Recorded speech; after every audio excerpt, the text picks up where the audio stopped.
एक बार की बात है, एक जंगल में कुछ जानवर हाथी, खरगोश, चिड़िया और एक प्यारी सी बिल्ली सभी मिलकर साथ साथ खुशी से रहते थे।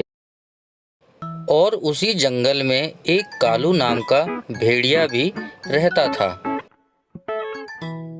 कालू भेड़िया काफी दिनों से भूखा था और उसको कुछ खाने को भी नहीं मिला था।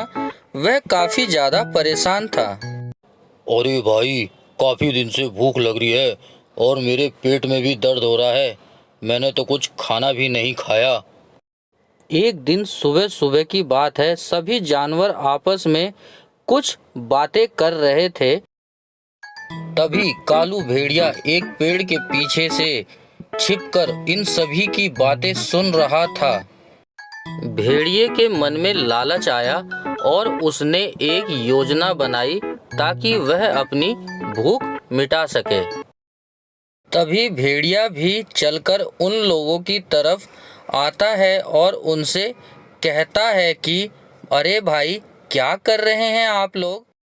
तभी हीरा तोता बोलता है, कुछ नहीं भेड़िया भैया, बस हम लोग ऐसे ही बातें कर रहे हैं। आप बताओ, आप कैसे हो? भेड़िया कहता है, मैं तो ठीक हूँ और आप लोगों को बात करता देख मैं भी आप लोगों के पास आ गया। तभी चुन्नू हाथी कहता है, भैया आप बड़े कमज़ोर से लग रहे हो, आपकी तबीयत तो ठीक है ना?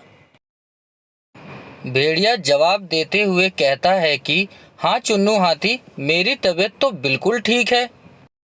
यह कहकर भेड़िया वहाँ से जाने लगा और अपने मन ही मन सोचने लगा, लगता है यहाँ तो मेरी दाल गलने वाली ही नहीं है। इन सभी जानवरों में रानी बिल्ली बहुत ही होशियार थी और समझदार भी थी। तभी रानी बिल्ली बोलती है, मैंने कुछ लोगों को कहते सुना था कि कालू भेड़िया ने कई दिनों से कुछ भी नहीं खाया है। कहीं कालू भेड़िया हमें खाने की कोई योजना तो नहीं बना रहा है?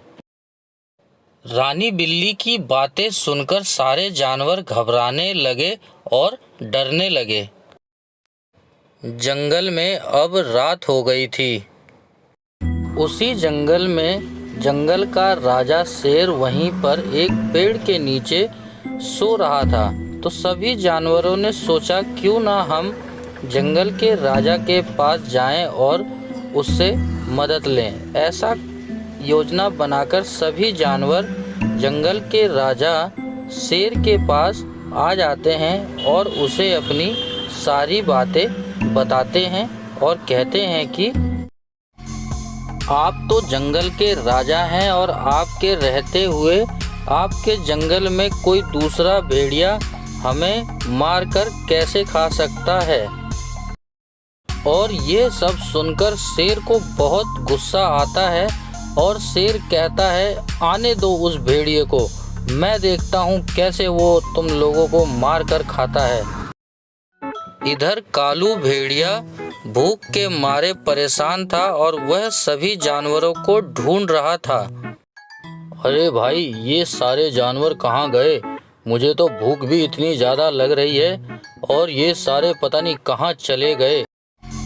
इधर कालू भेड़िया भूख से परेशान होकर जंगल में इधर उधर सभी जानवरों को ढूंढ रहा था और उसे ये नहीं पता था कि जंगल का राजा शेर उसको एक पेड़ के नीचे छिपकर उस पर नज़र बनाए हुए था कि कब वह उसके सामने आए और वह उसके ऊपर हमला करके उसको इस जंगल से खदेड़ सके।